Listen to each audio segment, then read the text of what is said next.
Plus des 3/4 des terres agricoles du comté de Sichuan étaient autrefois des déserts pierreux. La terre ici était si aride que les géologues ont dit un jour qu'elle était complètement inhospitalière. Cet environnement difficile n'a pas permis aux familles d'accéder à un emploi, aux écoles ou aux hôpitaux depuis des décennies. Mon village est complètement isolé par le désert pierreux. Quand mon enfant allait à l'école, il devait marcher 3 heures. Quand nous avions besoin d'eau, nous devions aller dans un autre village pour l'obtenir. Quand mes voisins voulaient vendre une truie, ils avaient besoin de 4 hommes pour la porter sur les collines. C'est ridicule. Et parfois, des villageois tombaient de la falaise en faisant ça. Ça n'en vaut tout simplement pas la peine. Li et les autres villageois ont décidé qu'ils avaient besoin d'une issue.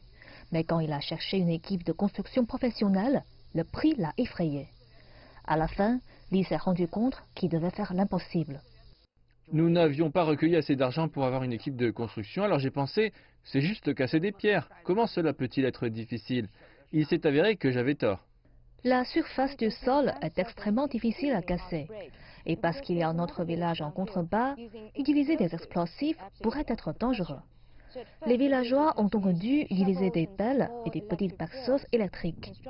Les travaux de construction se sont poursuivis très lentement. Il y avait moins de 80 personnes vivant dans le village de Yantou à l'époque. Beaucoup avaient un emploi agricole et d'autres tâches. Ils ont dû utiliser ce qui leur restait de leur temps libre pour construire la route, ce qui a prolongé le projet à 12 ans. Aujourd'hui, le désert pierreux du comté de Sichuan s'est transformé en forêt. Et le village, pris au piège, ont développé leur propre agriculture. Je suis revenu à Chicho après avoir obtenu un diplôme dans l'élevage à l'université. Je voulais faire quelque chose pour ma ville natale. Au début, j'ai échoué plusieurs fois et j'ai perdu des millions. Maintenant, je possède 5 fermes à travers le comté. J'essaie d'embaucher des gens de la région et de leur donner une chance de travailler ici et de prendre soin de leur famille.